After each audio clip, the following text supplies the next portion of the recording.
Punjabi national खबरां च आप सब नूं जी आयां आखदे हां। आओ पहलां झात पाउने आ अज दीयां खास खबरां ते। पंजाब दे 3 मंत्रियां ने नवजोत सिंह सिद्धू खिलाफ हाई कमान नूं कार्रवाई करन लई आखिआ। सरहदां ते लड़न वाली फौज ने पंजाब च कोरोना विरुद्ध जंग दौरान सांभिआ मोर्चा। जागो पार्टी ने अमिताभ बच्चन वल्लों दिल्ली च कोविड केयर सेंटर नूं मदद लई दित्ते 2 करोड़ वापस करन दा कीता ऐलान। बिहार दे बक्सर जिले च गंगा नदी किनारियों मिलियां 40 लाशां ने भारत दे तंत्र नूं कीता शर्मसार। AIMIM दे मुखी असदुद्दीन ओवैसी ने PM मोदी नूं देश दी जनता तो माफी मंगण लई आखिआ। ते हुण खबरां दा विस्तार। ਜਦੋਂ ਪੰਜਾਬ 'ਚ ਵਿਧਾਨ ਸਭਾ ਚੋਣਾਂ ਦਾ ਸਮਾਂ ਨਜ਼ਦੀਕ ਆ ਰਿਹਾ ਹੈ, ਕਾਂਗਰਸ ਵਿੱਚ ਪਾਟੋ ਧਾੜ ਵੱਧਦੀ ਹੀ ਜਾ ਰਹੀ ਹੈ। ਪਿਛਲੇ ਕੁਝ ਦਿਨਾਂ ਤੋਂ ਨਵਜੋਤ ਸਿੰਘ ਸਿੱਧੂ ਕਾਂਗਰਸ ਵਿਰੁੱਧ ਨਿਤ ਨਵੇਂ ਬਿਆਨ ਮੀਡੀਆ ਦੇ ਵਿੱਚ ਦਾਗ ਰਹੇ ਨੇ, ਜਿਸ ਕਾਰਨ ਸੂਬੇ ਦੇ 3 ਮੰਤਰੀਆਂ ਨੇ ਨਵਜੋਤ ਸਿੰਘ ਸਿੱਧੂ ਖਿਲਾਫ ਕਾਰਵਾਈ ਦੀ ਮੰਗ ਕੀਤੀ ਹੈ। ਬ੍ਰਹਮ ਮਹਿੰਦਰਾ ਸੁੰਦਰ ਸ਼ਾਮ ਅਰੋੜਾ ਅਤੇ ਸਾਧੂ ਸਿੰਘ ਧਰਮਸੋਤ ਨੇ ਪਾਰਟੀ ਹਾਈ ਕਮਾਂਡ ਨੂੰ ਅਪੀਲ ਕੀਤੀ ਹੈ ਕਿ senior party leader Navjot Singh Sidhu ਖਿਲਾਫ ਸਖਤ ਅਨੁਸ਼ਾਸਨੀ ਕਾਰਵਾਈ ਕੀਤੀ ਜਾਵੇ। ਤਿੰਨਾਂ ਮੰਤਰੀਆਂ ਨੇ ਨਵਜੋਤ ਸਿੰਘ ਸਿੱਧੂ ਦੀ ਬਿਆਨਬਾਜ਼ੀ ਨੂੰ ਬੇਹੱਦ ਅਨੁਸ਼ਾਸਨਹੀਨ ਅਤੇ ਸੂਬੇ ਵਿੱਚ ਕਾਂਗਰਸ ਸਰਕਾਰ ਦਾ ਅਕਸ ਖਰਾਬ ਕਰਨ ਵਾਲੀ ਦੱਸਿਆ ਹੈ। ਮੰਤਰੀਆਂ ਨੇ ਆਖਿਆ ਕਿ ਸਿੱਧੂ ਦੇ ਬਿਆਨ ਨੂੰ ਸਿਰਫ ਪਾਰਟੀ ਦੇ ਨਿਰਾਸ਼ ਆਗੂ ਵਜੋਂ ਨਹੀਂ ਦੇਖਿਆ ਜਾ ਸਕਦਾ। ਇਸ ਤੋਂ ਇਲਾਵਾ ਖਬਰ ਮਿਲੀ ਹੈ ਕਿ ਸੁਖਜਿੰਦਰ ਸਿੰਘ ਰੰਧਾਵਾ, ਚਰਨਜੀਤ ਸਿੰਘ ਚੰਨੀ, ਗੁਰਪ੍ਰੀਤ ਕਾਂਗੜ ਅਤੇ ਰਵਨੀਤ ਸਿੰਘ ਬਿੱਟੂ ਨੇ ਵੀ ਬੇਅਦਬੀ ਅਤੇ ਗੋਲੀकांड ਮਾਮਲੇ ਸੰਬੰਧੀ ਇੱਕ ਬੈਠਕ ਕੀਤੀ ਹੈ। ਸਰਹੱਦਾਂ ਤੇ ਆਪਣੇ ਮੁਲਕ ਦੀ ਹਿਫਾਜ਼ਤ ਲਈ ਲੜਨ ਵਾਲੀ ਫੌਜ ਹੁਣ ਮੁਸੀਬਤ ਵੇਲੇ ਕੋਰੋਨਾ ਲੜਾਈ ਵਿੱਚ ਵੀ ਆਪਣੀ ਅਹਿਮ ਭੂਮਿਕਾ ਨਿਭਾ ਰਹੀ ਹੈ। ਭਾਰਤੀ ਫੌਜ ਕੋਰੋਨਾ ਮਰੀਜ਼ਾਂ ਲਈ ਹਸਪਤਾਲ ਬਣਾ ਰਹੀ ਹੈ। ਪੱਛਮੀ ਕਮਾਂਡ ਨੇ ਭਾਰਤੀ ਫੌਜ ਦੇ ਆਪਰੇਸ਼ਨ ਨਮਸਤੇ ਅਧੀਨ ਪੰਜਾਬ, ਹਰਿਆਣਾ ਅਤੇ ਚੰਡੀਗੜ੍ਹ ਵਿਖੇ 3 ਕੋਵਿਡ ਹਸਪਤਾਲ ਦੇਸ਼ ਨੂੰ ਸਮਰਪਿਤ ਕਰ ਦਿੱਤੇ ਨੇ। ਬੀਤੇ ਕੱਲ ਪੰਜਾਬ ਯੂਨੀਵਰਸਿਟੀ ਚੰਡੀਗੜ੍ਹ ਦੇ ਇੰਟਰਨੈਸ਼ਨਲ ਸਟੂਡੈਂਟਸ ਹੋਸਟਲ ਵਿਖੇ UT ਪ੍ਰਸ਼ਾਸਨ ਦੇ ਸਹਿਯੋਗ ਨਾਲ ਪਹਿਲਾ ਪੱਛਮੀ ਕਮਾਂਡ 100 ਬੈੱਡ ਵਾਲਾ ਕੋਵਿਡ ਹਸਪਤਾਲ ਸ਼ੁਰੂ ਕਰ ਦਿੱਤਾ ਗਿਆ ਹੈ। ਆਉਣ ਵਾਲੇ ਦਿਨਾਂ ਵਿੱਚ 2 ਹੋਰ ਹਸਪਤਾਲ ਅਟਲ ਬਿਹਾਰੀ ਵਾਜਪਾਈ ਹਸਪਤਾਲ ਫਰੀਦਾਬਾਦ ਅਤੇ ਰਜਿੰਦਰਾ ਸਰਕਾਰੀ ਹਸਪਤਾਲ ਪਟਿਆਲਾ ਵੀ ਸਿਲਸਿਲੇਵਾਰ ਚਾਲੂ ਕੀਤੇ ਜਾਣਗੇ। Lieutenant general RP Singh, general officer commanding ਇਨ ਚੀਫ ਪੱਛਮੀ ਕਮਾਂਡ ਦਾ ਆਖਣਾ ਹੈ ਕਿ ਇਹ ਹਸਪਤਾਲ ਜੰਗੀ ਪੱਧਰ ਤੇ ਸਥਾਪਿਤ ਕੀਤੇ ਗਏ ਨੇ ਅਤੇ ਇਹ ਕੰਮ ਸੰਬੰਧਿਤ ਰਾਜਾਂ ਅਤੇ ਕੇਂਦਰ ਸ਼ਾਸਿਤ ਪ੍ਰਦੇਸ਼ ਦੇ ਸਿਵਲ ਪ੍ਰਸ਼ਾਸਨ ਨਾਲ ਤਾਲਮੇਲ ਕਰਕੇ ਹੋਇਆ ਹੈ। ਫੌਜ ਨੇ ਆਪਣੇ ਡਾਕਟਰਾਂ, ਨਰਸਿੰਗ ਅਫਸਰਾਂ ਅਤੇ ਪੈਰਾਮੈਡੀਕਲ ਸਟਾਫ ਨੂੰ ICMR ਦੇ ਦਿਸ਼ਾ ਨਿਰਦੇਸ਼ਾਂ ਅਨੁਸਾਰ ਤਾਇਨਾਤ ਕੀਤਾ ਹੈ। ਫੌਜ ਨੇ ਐਂਬੂਲੈਂਸਾਂ ਅਤੇ ਹਸਪਤਾਲਾਂ ਦੇ ਪ੍ਰਬੰਧਨ ਲਈ ਸਿਖਲਾਈ ਪ੍ਰਾਪਤ ਕਰਮਚਾਰੀਆਂ ਦੀ ਤਾਇਨਾਤੀ ਵੀ ਕੀਤੀ ਹੈ। ਹਸਪਤਾਲ ਬੁਨਿਆਦੀ ਲੈਬ, ਐਕਸ-ਰੇ, ਫਾਰਮੇਸੀ ਤੇ ਮਰੀਜ਼ਾਂ ਦੇ ਖਾਣ ਪੀਣ ਦਾ ਪ੍ਰਬੰਧ ਵੀ ਕਰਨਗੇ। ਦੱਸ ਦਈਏ ਕਿ ਪਿਛਲੇ ਦਿਨੀ ਪੰਜਾਬ ਦੇ ਮੁੱਖ ਮੰਤਰੀ ਕੈਪਟਨ ਅਮਰਿੰਦਰ ਸਿੰਘ ਵੱਲੋਂ ਕੋਵਿਡ ਦੀ ਜੰਗ ਵਰਗੀ ਸਥਿਤੀ ਨਾਲ ਨਜਿੱਠਣ ਲਈ ਫੌਜ ਨੂੰ ਸਹਾਇਤਾ ਦੀ ਅਪੀਲ ਕੀਤੀ ਗਈ ਸੀ, ਜਿਸ ਦੇ ਜਵਾਬ ਵਿੱਚ ਭਾਰਤੀ ਫੌਜ ਦੀ ਪੱਛਮੀ ਕਮਾਂਡ ਨੇ ਹਰ ਸੰਭਵ ਮਦਦ ਦੀ ਪੇਸ਼ਕਸ਼ ਕੀਤੀ ਸੀ। ਇਸ ਦੇ ਨਾਲ ਹੀ ਸੂਬੇ ਦੇ ਮੌਜੂਦਾ ਸਮੇਂ ਬੰਦ ਪਏ ਪੁਰਾਣੇ ਆਕਸੀਜਨ ਪਲਾਂਟਾਂ ਨੂੰ ਮੁੜ ਸੁਰਜੀਤ ਕਰਨ ਦੀ ਮਦਦ ਦੀ ਪੇਸ਼ਕਸ਼ ਵੀ ਕੀਤੀ ਗਈ ਸੀ। वेस्टर्न कमांड का इलाका जैसे आपको पता है वो जम्मू से शुरू होकर Punjab, Haryana, Himachal, union territory of Chandigarh, Delhi, इस सारे इलाके में है। हमने दिल्ली के अंदर वल्लभ भाई पटेल हॉस्पिटल के अंदर दिल्ली एरिया के थ्रू काफ़ी डॉक्टर्स दिए हैं।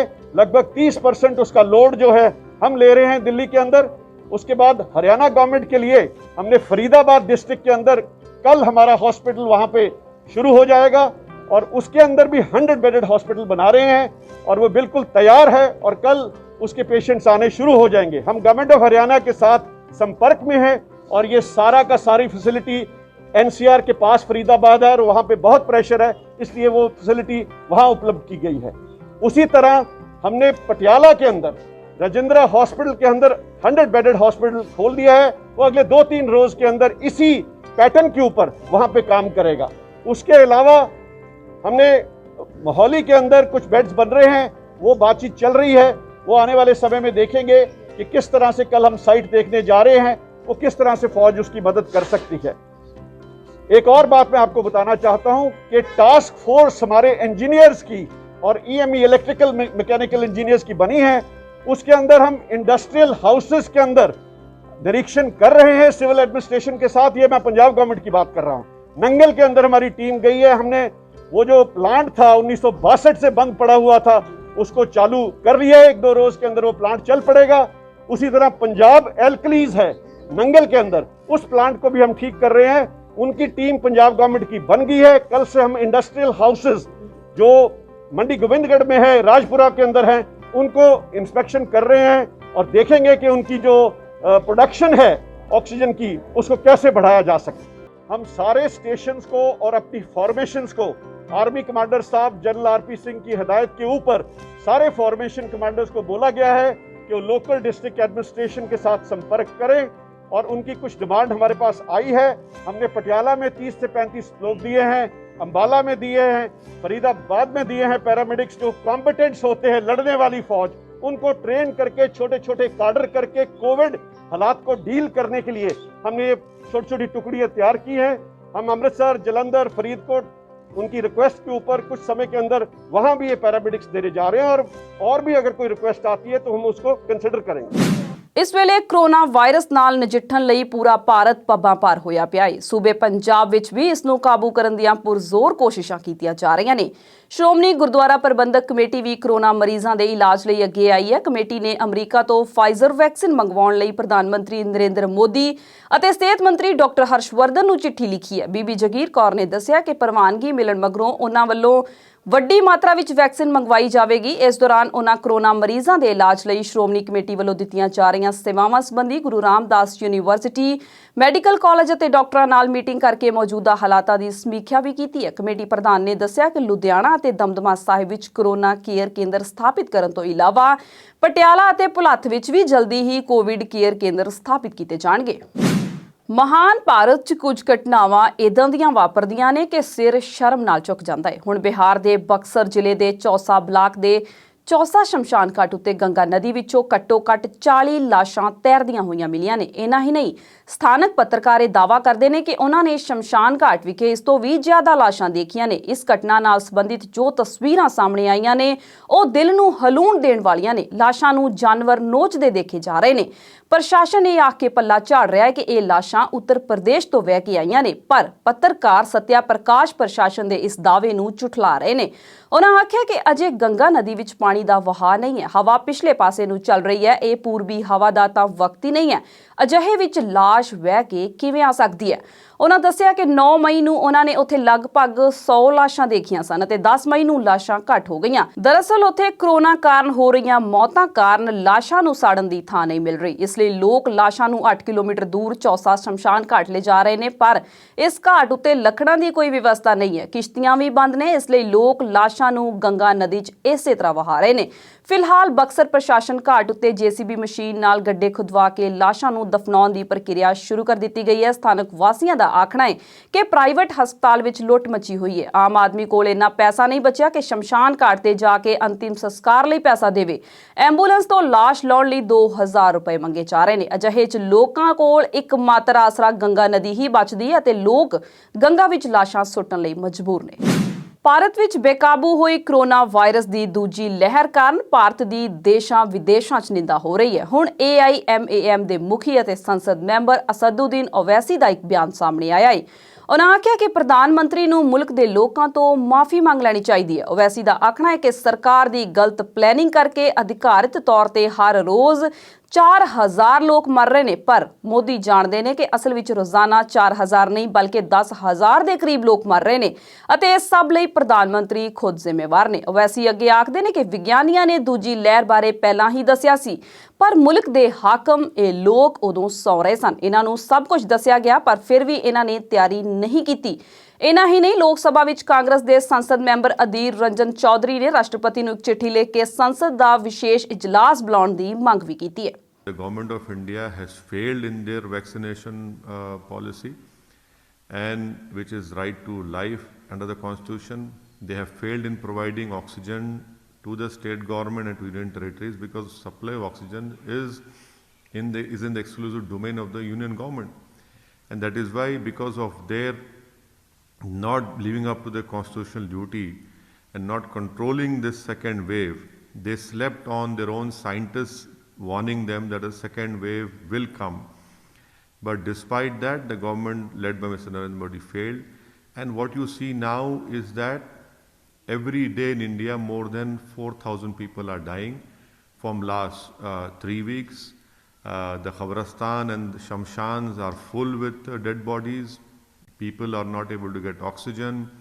The government is not able to provide the remdesivir or whatever the drugs are required.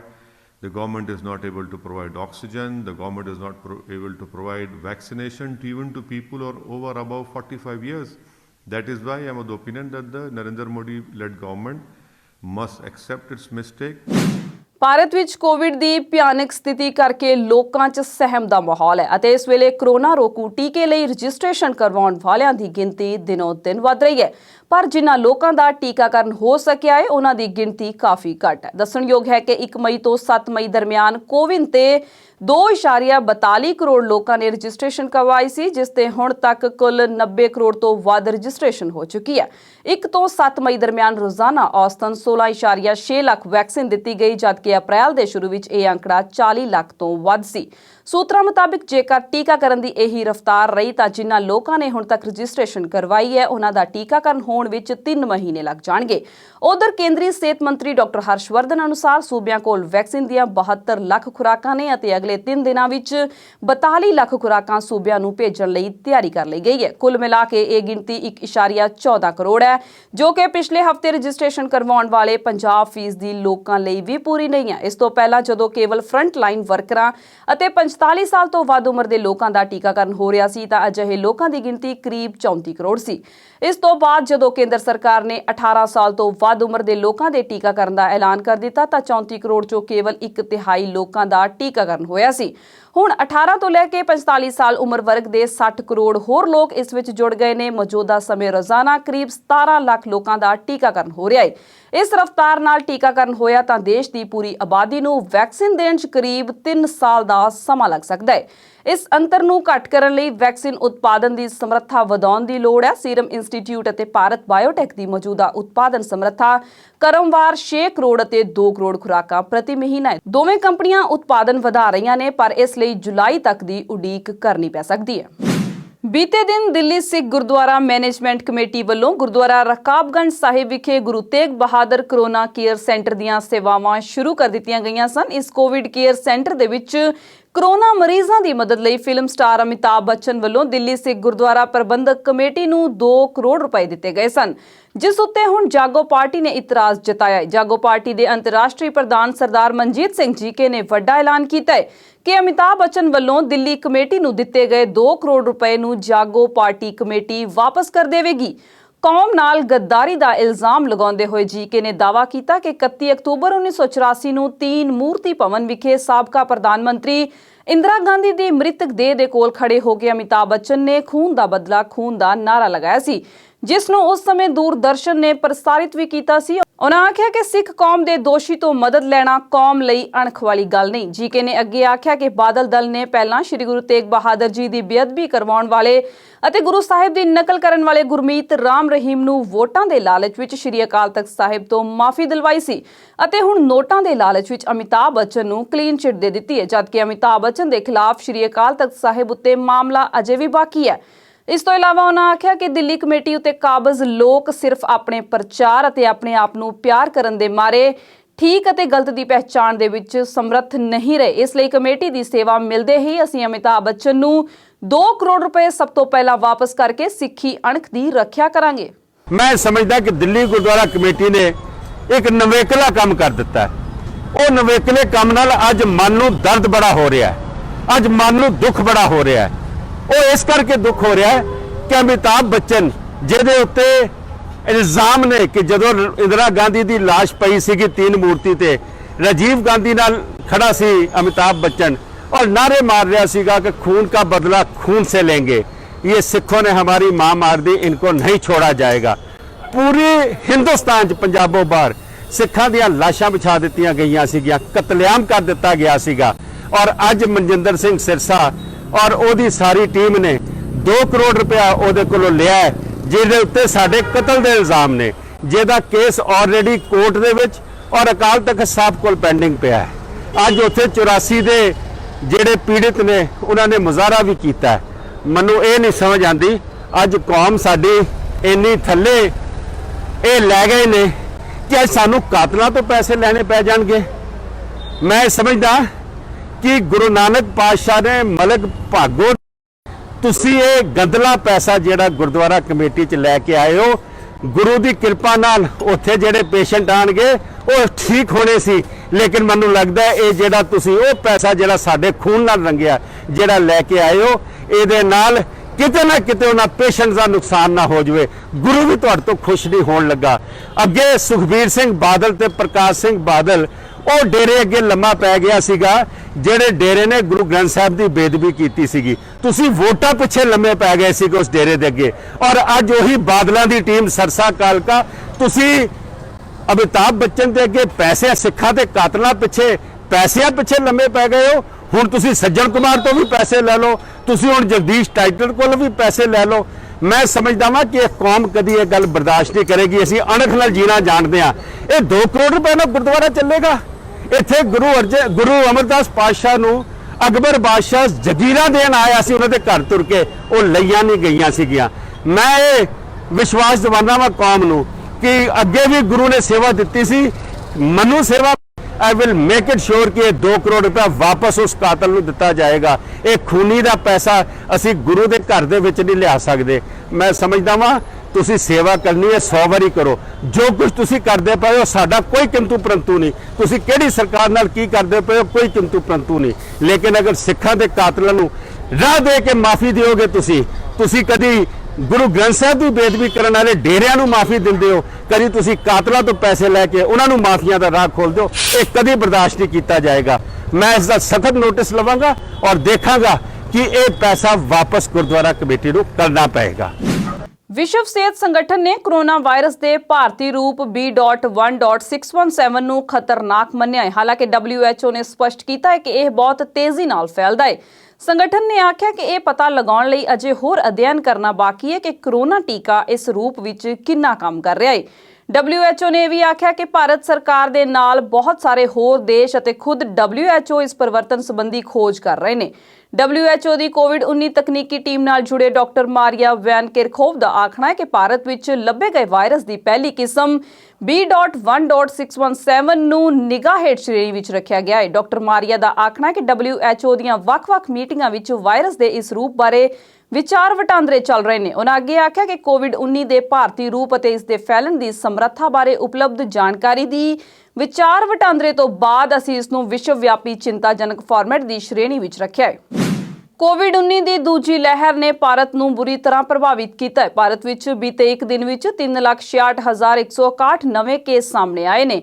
ਨਵੇਂ ਕੇਸਾਂ ਮਗਰੋਂ ਦੇਸ਼ 'ਚ ਮਰੀਜ਼ਾਂ ਦੀ ਗਿਣਤੀ ਵੱਧ ਕੇ 2,26,62,575 ਹੋ ਗਈ ਹੈ। ਇਸ ਤੋਂ ਇਲਾਵਾ 3,754 ਮੌਤਾਂ ਹੋਣ ਨਾਲ ਹੁਣ ਤੱਕ ਦੇਸ਼ ਵਿੱਚ ਕੋਰੋਨਾ ਕਾਰਨ ਮਰਨ ਵਾਲਿਆਂ ਦੀ ਗਿਣਤੀ ਵੱਧ ਕੇ 2,46,116 ਹੋ ਗਈ ਹੈ। ਨਵੇਂ ਕੇਸਾਂ ਦੀ ਗਿਣਤੀ ਵਧਣ ਨਾਲ ਦੇਸ਼ ਵਿੱਚ ਐਕਟਿਵ ਕੇਸਾਂ ਦੀ ਗਿਣਤੀ ਵੱਧ ਕੇ 37,45,237 ਤੱਕ ਅੱਪੜ ਗਈ ਹੈ, ਜੋ ਕਿ ਕੁੱਲ ਕੇਸਾਂ ਦਾ 16.53% ਹੈ। ਜਦਕਿ ਮਰੀਜ਼ਾਂ ਦੇ ਠੀਕ ਹੋਣ ਦੀ ਕੌਮੀ ਦਰ 82.39% ਹੈ। ਜੇ ਝਾਤ ਸੂਬੇ ਪੰਜਾਬ ਤੇ ਮਾਰੀਏ ਤਾਂ ਪੰਜਾਬ ਵਿੱਚ ਬੀਤੇ ਕੱਲ ਕੋਰੋਨਾ ਦੇ 8,625 ਮਰੀਜ਼ ਸਾਹਮਣੇ ਆਏ ਨੇ ਅਤੇ 198 ਲੋਕਾਂ ਦੀ ਇਸ ਮਹਾਮਾਰੀ ਕਰਕੇ ਮੌਤ ਵੀ ਹੋ ਚੁੱਕੀ ਹੈ। ਇਸ ਦੌਰਾਨ ਲੁਧਿਆਣਾ, ਬਠਿੰਡਾ, ਸੰਗਰੂਰ, ਮੋਹਾਲੀ ਅਤੇ ਪਟਿਆਲਾ ਵਿੱਚ ਸਭ ਤੋਂ ਵੱਧ ਮੌਤਾਂ ਹੋਈਆਂ ਨੇ। ਹੁਣ ਤੱਕ ਸੂਬੇ ਵਿੱਚ 10,704 ਵਿਅਕਤੀ ਇਸ ਮਹਾਮਾਰੀ ਦੀ ਭੇਟ ਚੜ੍ਹ ਚੁੱਕੇ ਨੇ। ਸੂਬੇ ਵਿੱਚ ਲਾਗ ਦਾ ਸ਼ਿਕਾਰ ਹੋਣ ਵਾਲਿਆਂ ਦੀ ਗਿਣਤੀ 4.5 ਲੱਖ ਤੋਂ ਟੱਪ ਗਈ ਹੈ ਤੇ 3,64,000 ਤੋਂ ਵੱਧ ਮਰੀਜ਼ ਸਿਹਤਯਾਬ ਵੀ ਹੋਏ ਨੇ। ਪੰਜਾਬ ਵਿੱਚ 75,800 ਮਰੀਜ਼ ਇਸ ਵੇਲੇ ਜੇਰੇ ਇਲਾਜ ਨੇ। ਅਮਰੀਕਾ ਦੀ ਸਭ ਤੋਂ ਵੱਡੀ ਤੇਲ ਪਾਈਪਲਾਈਨ ਤੇ ਹੋਏ ਹੁਣ ਤੱਕ ਦੇ ਸਭ ਤੋਂ ਵੱਡੇ ਸਾਈਬਰ ਹਮਲੇ ਤੋਂ ਬਾਅਦ ਬਾਈਡਨ ਪ੍ਰਸ਼ਾਸਨ ਨੇ ਐਮਰਜੈਂਸੀ ਦਾ ਐਲਾਨ ਕਰ ਦਿੱਤਾ ਹੈ। ਅਜਿਹਾ ਪਹਿਲੀ ਵਾਰ ਹੋਇਆ ਹੈ ਕਿ ਜਦੋਂ ਕਿਸੇ ਦੇਸ਼ ਨੇ ਸਾਈਬਰ ਹਮਲੇ ਕਾਰਨ ਐਮਰਜੈਂਸੀ ਲਗਾਈ ਹੋਵੇ। ਮਿਲੀ ਜਾਣਕਾਰੀ ਮੁਤਾਬਕ ਜਿਸ ਕਲੋਨੀਅਲ ਪਾਈਪਲਾਈਨ ਕੰਪਨੀ ਤੇ ਸਾਈਬਰ ਹਮਲਾ ਹੋਇਆ ਹੈ ਉਹ ਰੋਜ਼ਾਨਾ 25 ਲੱਖ ਬੈਰਲ ਤੇਲ ਸਪਲਾਈ ਕਰਦੀ ਹੈ। ਅਮਰੀਕੀ ਮੀਡੀਆ ਰਿਪੋਰਟਾਂ ਵਿੱਚ ਇਹ ਵੀ ਦਾਅਵਾ ਕੀਤਾ ਜਾ ਰਿਹਾ ਹੈ ਕਿ ਇਸ ਸਾਈਬਰ ਹਮਲੇ ਕਾਰਨ ਤੇਲ ਦੀਆਂ ਕੀਮਤਾਂ 2 ਤੋਂ 3% ਤੱਕ ਵੱਧ ਸਕਦੀਆਂ ਨੇ। ਇਹ ਵੀ ਆਖਿਆ ਜਾ ਰਿਹਾ ਹੈ ਕਿ ਜੇਕਰ ਇਸ ਨੂੰ ਜਲਦ ਹੀ ਬਹਾਲ ਨਾ ਕੀਤਾ ਗਿਆ ਤਾਂ ਇਸ ਦਾ ਅਸਰ ਵਿਆਪਕ ਪੱਧਰ ਤੇ ਦੇਖਣ ਨੂੰ ਮਿਲ ਸਕਦਾ ਹੈ। ਕਈ ਅਮਰੀਕੀ ਸੂਤਰ ਇਹ ਵੀ ਆਖ ਰਹੇ ਨੇ ਕਿ ਰੈਨਸਮਵੇਅਰ ਹਮਲਾ ਡਾਰਕਸਾਈਡ ਨਾਂ ਦੇ ਇੱਕ ਸਾਈਬਰ ਅਪਰਾਧੀ ਗਰੋਹ ਨੇ ਕੀਤਾ ਹੈ, ਜਿਨ੍ਹਾਂ ਨੇ ਲਗਭਗ 100 GB ਡੇਟਾ ਚੋਰੀ ਕੀਤਾ ਹੈ। ਸੂਤਰ ਦੱਸਦੇ ਨੇ ਕਿ ਹੈਕਰਾਂ ਨੇ ਕੁਝ ਕੰਪਿਊਟਰ ਅਤੇ ਸਰਵਰਾਂ ਤੇ ਡੇਟਾ ਲੌਕ ਕਰ ਦਿੱਤਾ ਹੈ ਤੇ ਫਿਰੌਤੀ ਦੀ ਮੰਗ ਕਰ ਰਹੇ ਨੇ। ਇਸ ਦੇ ਨਾਲ ਹੀ ਖਬਰਾਂ ਦਾ ਬੁਲੇਟਿਨ ਖਤਮ ਹੁੰਦਾ ਹੈ। ਮੈਨੂੰ ਸਵਲੀਨ ਕੌਰ ਜੱਸੜ ਨੂੰ ਦਿਓ ਆਗਿਆ। ਧੰਨਵਾਦ।